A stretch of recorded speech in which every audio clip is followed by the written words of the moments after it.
On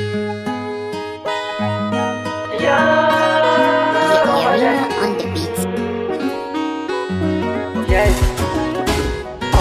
Lale da watan Ramadana, barka da zuwa. Lale da watan Ramadan, ya Ramadan, ya Ramadan, ya Ramadan, Ramadan, ya Ramadan, Ramadan, ya Ramadan, Ramadan, ya Ramadan, ya Ramadan, Ramadan, ya Ramadan, Ramadan, ya Ramadan, Ramadan, ya Ramadan. Barka da zuwa lale da watan Ramadana, watan alfarma, tarin falala da ima rahama a cikinsa ba zan wasa ba. Ya Ramadan, ya Ramadan, ya Ramadan, Ramadan. Babban lamari Allah na kira farko a tudun farawa, masani na abin da yake sarari har ma da abin boyewa. Adun samadun sirrin matsayar da a yau ka nufe ni da kaiwa. Yau gani cikin watan Ramadan, dan ma haka ba fasawa. Ni'ima rahama da irin falalar ka tabaraka ke saukewa. Allah ka nufe mu shiga a cikin su waɗanda kake yantawa.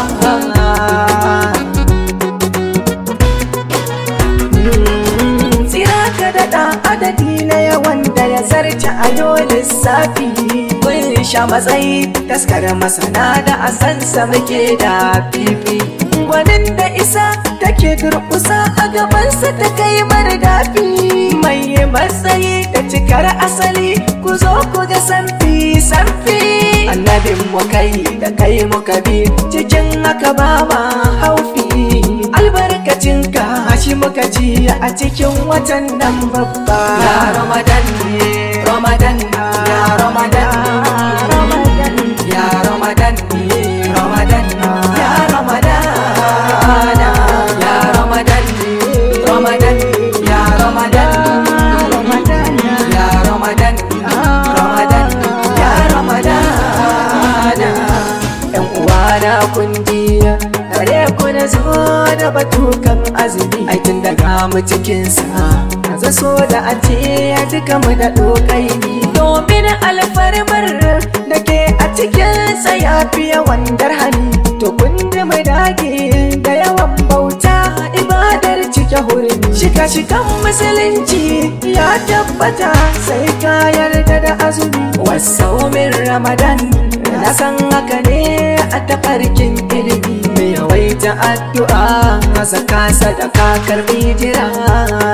Mu yawaita yin tilawar alƙur'ani mashahara. Mu tsabtace zuciya, samkar mu bari ta kankara. Mu lizumci ambaton Allah, tasbihi da ankara. Mu dubi kofofin aljanna gare mu na kira.